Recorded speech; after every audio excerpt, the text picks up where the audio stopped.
Hello everyone. I hope everyone is safe amidst corona crisis. This is Yash Singh Sisodia from Devi Ahilya Vishwavidyalaya School of Social Sciences. Today we will be discussing about innovation and best practices adopted by NGOs at global level and domestic level to mitigate the damages caused by widespread COVID-19 pandemic. So let us start. So now we know that first case of COVID-19 was identified in Wuhan province of China and it entered Indian borders through international travel and tourism.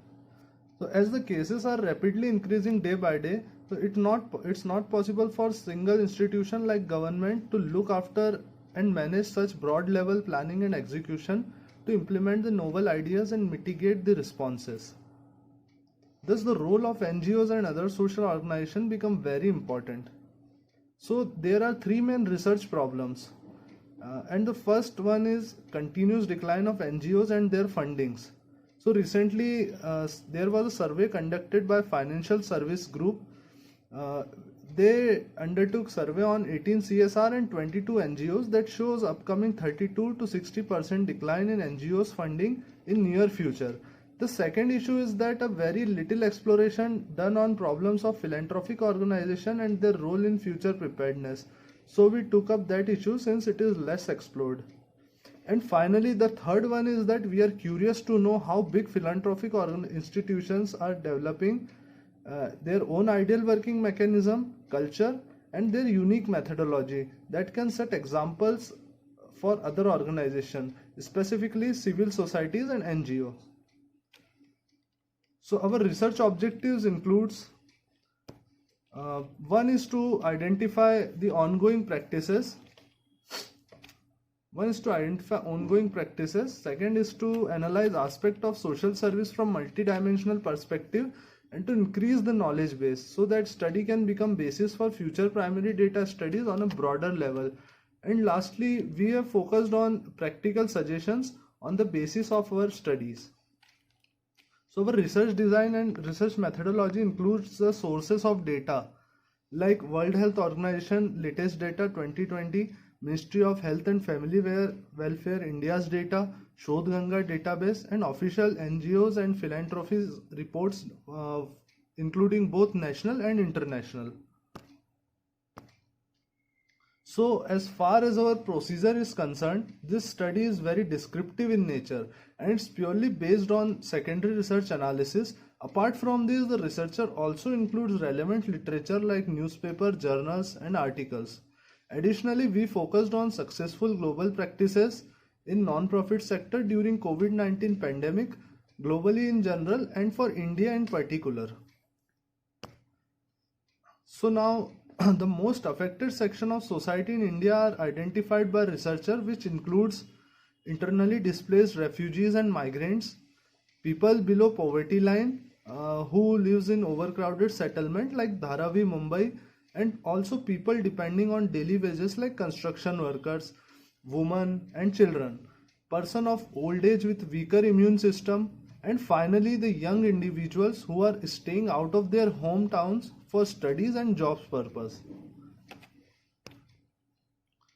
So the three important findings we can extract here from global responses are, so first one is NGO coordination model. It talks about collaboration and tie-up at every level so that benefit can be reached to legible person and we can remove the duplicity of benefits to fake beneficiaries. So there applies two approaches regarding this. First one is sphere approach that draws certain minimum standards and protocol for quality service assurance at every level and each and every person. And second one is cluster approach that urges centralization of leadership to remove the conflict of interest and framework for evidence-based coordination for each and every cluster. So second finding is ALIMA strategy. As you can see, it was applied in Africa during Ebola response. So they focus on world's most neglected communities like LGBTQs, migrants and internally displaced. So they can get a deeper understanding of context where they work. Therefore, they are successful in getting maximum coordination at community level.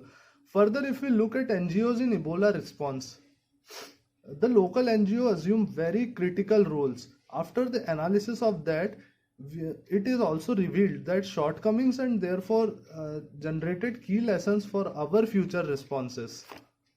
So now the strategies applied by Indian NGOs are: first one is Ajivika Bureau. So it has to work towards clearing out of pending wages of Manrega workers. And second one is basic healthcare facility. With the help of state government of Rajasthan, they set up one primary healthcare center along with 6 Amrit clinics and additional telecounseling service.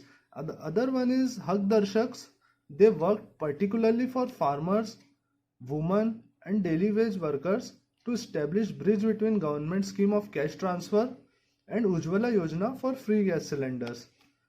Then another important scheme NGO is iCall, that deals in multiple languages to penetrate grassroots levels while keeping up with cultural diversities of India. And another one is Jan Sahas. They conduct a very important longitudinal migration tracking system and rapid need assessment survey by interacting with 3200 migrant families. So it is biggest survey conducted during Corona crisis. Now some of the rural and tribal initiatives, like first one is Rabri tribe of Gujarat and Rajasthan border, which indigenously created masks and other safety equipment at home, and till now they gave more than 20,000 masks to their neighborhood healthcare facilities, police headquarters, peoples and families. And other one is Gram Vani.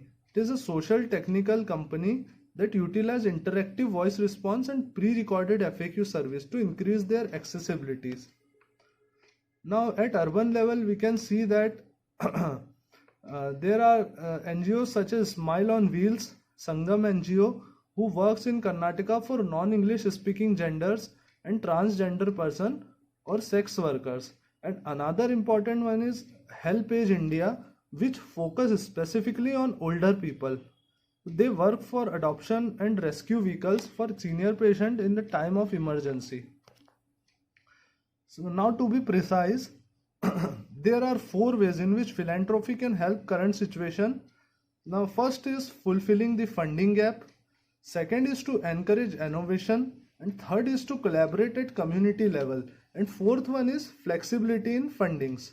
So one of the most important examples of philanthropy are Wish Foundation and Piramal Swasthya Kendra, which are collaborating with government to provide systematic low interest social distancing measures in most affected areas. So we can see now some obstacles that obstruct the efficient working of these organizations at grassroots levels. So first one is social welfare services are not sufficient for long-term relief, and there is already shortage of human and material resource in developing countries. Furthermore, various kind of bureaucratic restriction like shutdowns, lockdowns that restrict healthcare officials and doctor in case of emergency, along with transportation. And there is also stigma related to laborers, migrants and internally displaced, which is still prevalent. So I would like to suggest, on the basis of this, I would like to suggest some possible measures worth mentioning. So first being practice of spirituality with selfless service.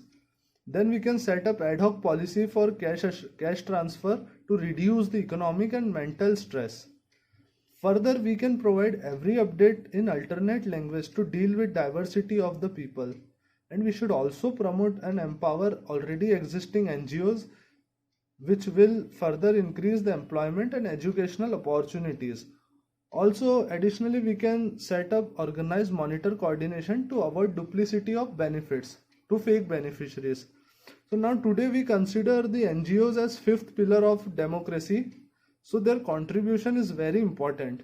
As far as the problem are concerned, we need not to create a new ones, but we can empower the existing NGO according to their quality and efficiency.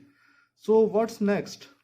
After going through so much of content analysis and remarkable examples, so the researcher is confident to take research further with the help of primary data collection and field level observation. So thank you so much for your time and patience. If you have any doubts regarding the presentation, you can ask us on given email address. Once again, thank you so much. Have a good day.